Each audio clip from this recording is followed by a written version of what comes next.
கோவையில் தேசிய நுரையீரல் மருத்துவர்கள் கல்லூரி மற்றும் இந்திய நுரையீரல் சங்கம் இணைந்து நடத்தும் நுரையீரல் சுவாச நோய்கள் குறித்த தேசிய மாநாடு. கோவையில் தேசிய நுரையீரல் மருத்துவர்கள் கல்லூரி மற்றும் இந்திய நுரையீரல் சங்கம் இணைந்து நடத்தும் நுரையீரல் சுவாச நோய்கள் குறித்த தேசிய மாநாடு 2024 இன்று முதல் 4 நாட்களுக்கு நவம்பர் 21, 22, 23, 24 PSG மருத்துவ அறிவியல் மற்றும் ஆராய்ச்சி நிறுவனத்தில் நடைபெறுகிறது.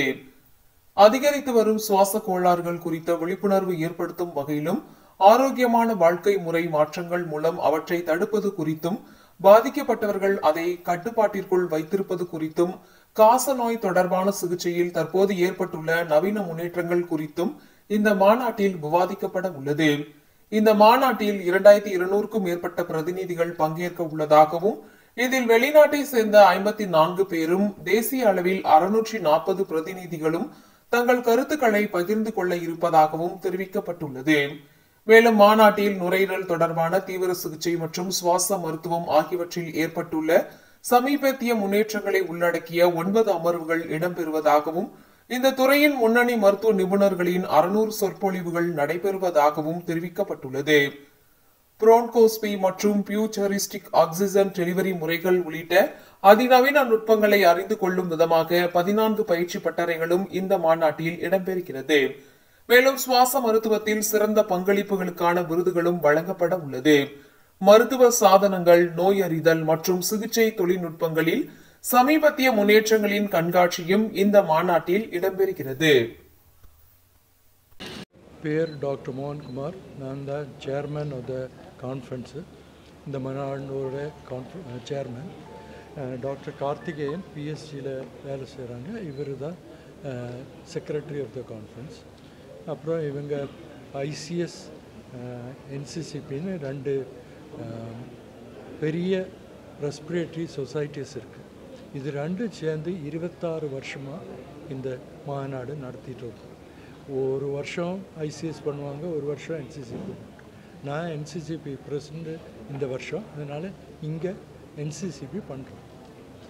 இது மெயின்லி இந்த மாநாடு எல்லா கேன்சரை பற்றி, லங்ஸில் வர்ற, அதாவது நுரையீரலில் வர்ற எல்லா வியாதியும் பற்றி 600 பேர் 600 சயின்டிஃபிக் செஷன்ஸ் இப்போ இருக்குது. லேட்டஸ்ட்டாக என்னென்ன கண்டுபிடிச்சிருக்கு, என்னென்ன இருக்குது, என்னென்ன லேட்டஸ்ட்டாக பண்ணலாம் எல்லாமே டிஸ்கஸ் பண்ணுவாங்க. 9 ஹாலில் கண்டினியூஸாக காலையிலேருந்து சாயங்காலம் வரைக்கும் 9 o'clockலேருந்து 5 மணி வரைக்கும் கண்டினியூஸாக செஷன்ஸு நடந்துகிட்டு இருக்கு.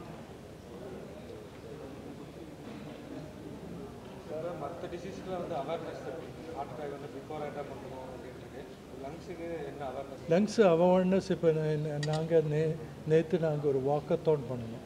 சிஓபிடி பற்றி அவேர்னஸ் வர வைக்கிறதுக்கு.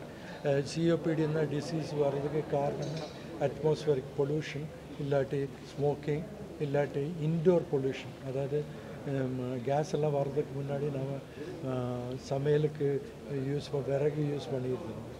அதெல்லாம் இந்த சிஓபிடி வர்றதுக்கு வாய்ப்புண்டு. ஏஜாக இருந்தாலும் சிஓபிடி வரும். அப்போ அந்த இது வர்றதுக்கு நாங்கள் கோவிடு வந்த டைமில் எல்லோரும் நுரையீரலை பற்றி பேசிகிட்டு இருக்கோம். அப்போ எல்லாருக்கும் தெரிஞ்சது. அப்புறம்தான் இந்த பல்மனாலஜிஸ்ட் யாருன்னு எல்லாருக்கும் தெரிய ஆரம்பிச்சிச்சு. ஆக்சுவலி இப்போ அந்த ஸ்பெஷாலிட்டியில் நிறைய இன்வேசிவ் பல்மனாலஜி, ஸ்பெசிஃபிக்காக என்ன சொல்கிறது, டியூப்பு போட்டு உள்ள நுரையீரலுக்குள்ளே பார்த்து பயாப்சி எடுத்து நிறைய புது புது டெக்னிக்ஸ் வந்துருக்கு.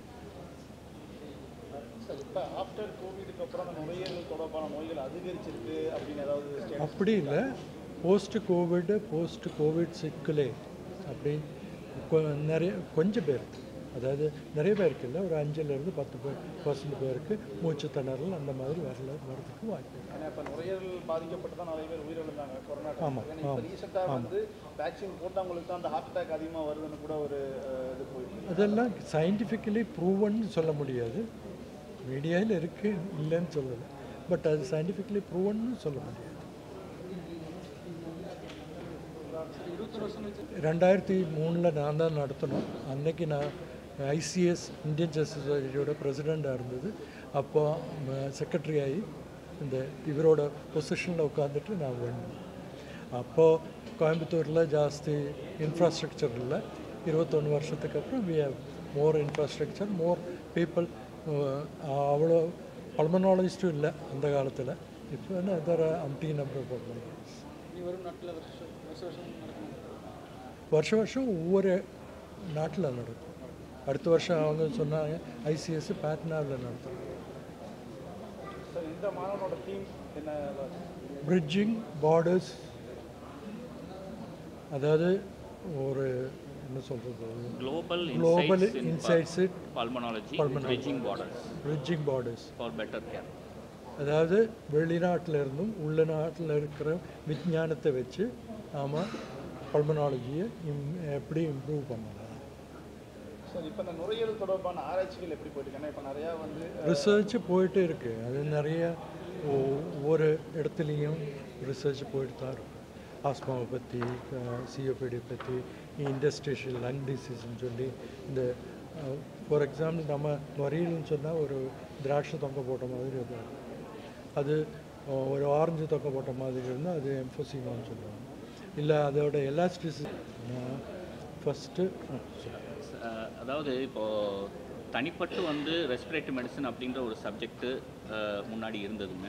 இப்போ அதை வந்து எடுத்துகிட்டு ஜென்ரல் மெடிசனோட மர்ஜ் பண்ணியிருக்காங்க. அந்த மாதிரி செய்யும்போது வந்து நம்மளுக்கு அந்த ஃபோக்கஸ் போயிடுது, ரெஸ்பிரேட்டரி மெடிசனுக்குரிய ஃபோக்கஸ் போயிடுது.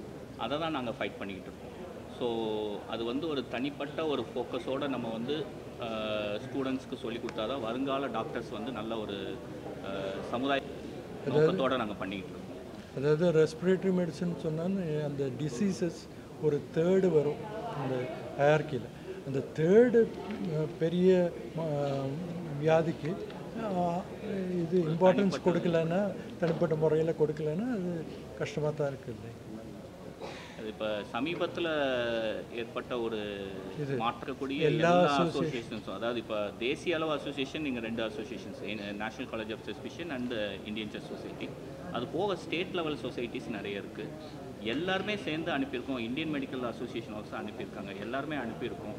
கவர்மெண்ட் வந்து இன்னும் பரிசீலனையில் தான் இருக்காங்க. முடிவுகள் எதுவும் எடுக்கலை. கூடிய சீக்கிரம் நல்ல முடிவு எங்களுக்கு கிடைக்கும்ன்ற ஒரு நம்பிக்கையோடு நாங்கள் இந்த போராட்டம் பண்ணிக்கிட்டு இருக்கோம், தொடர்ந்து பண்ணிக்கிட்டு இருக்கோம். இல்லை அது ஜாஸ்தி இப்போ பண்ணுறது இல்லையே. இப்போ லங் டிரான்ஸ்பிளான்டேஷன் நீங்கள் சொல்கிறது நுரையீரல் மாற்று அறுவை சிகிச்சை. இந்த இது வந்து இப்போ பார்த்தீங்கன்னா கிட்னி அறுவை சிகிச்சை, கல்லீரல் மாற்று அறுவை சிகிச்சை, இது மாதிரி ரொம்ப ஈஸியான விஷயம் கிடையாது. நுரையீரல் மாற்று அறுவை சிகிச்சை அப்படின்றது இருக்கிறதுலே கஷ்டமான ஒரு, அதாவது மாற்று அறுவை சிகிச்சையிலேயே கஷ்டமான. அதாவது முதல்லையே அது ரிஜெக்ட் ஆகுமா இல்லையான்னு பார்க்கணும். நுரையீரல் நல்லபடியாக இருக்கா இல்லையான்னு பார்க்கணும். அதெல்லாம் பார்த்து தான் பண்ண முடியும். கிட்னி டிரான்ஸ்போர்ட் இல்லை கார்னியா டிரான்ஸ்பிளான்டேஷன் எல்லாம் ஈஸியாக இருக்கும். பட் நுரையீரல் கொஞ்சம் கஷ்டம், ரிஜெக்ஷனும் ஜாஸ்தி.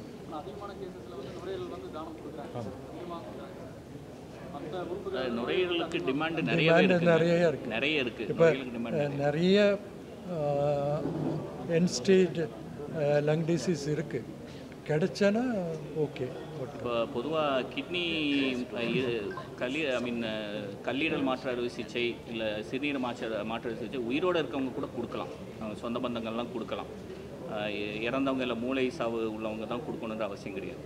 பட் நுரையீரல் இருதயமெல்லாம் வந்து மூளை சாவு உள்ளவங்க மட்டும் தான் கொடுக்க முடியும் அப்படின்ற ஒரு சூழ்நிலை இன்றைக்கி தேதிக்கு இருக்குது. ஸோ அதனால் வந்து டிமாண்ட் ரொம்ப ஜாஸ்தியாக தான் இருக்குது. பட் அதுக்கு ஏற்றாப்புல வந்து மூளை சாவு அடைஞ்சவங்க எல்லாருமே வந்து இதுக்கு ஒத்துப்பாங்களா அப்படின்றதும் இது இல்லை. அந்த தானம் செய்யக்கூடிய பெரிய மனசு உள்ளவங்க நிறைய பேர் இருக்காங்க. இருந்தாலும் டிமாண்ட் இருந்துட்டு தான்.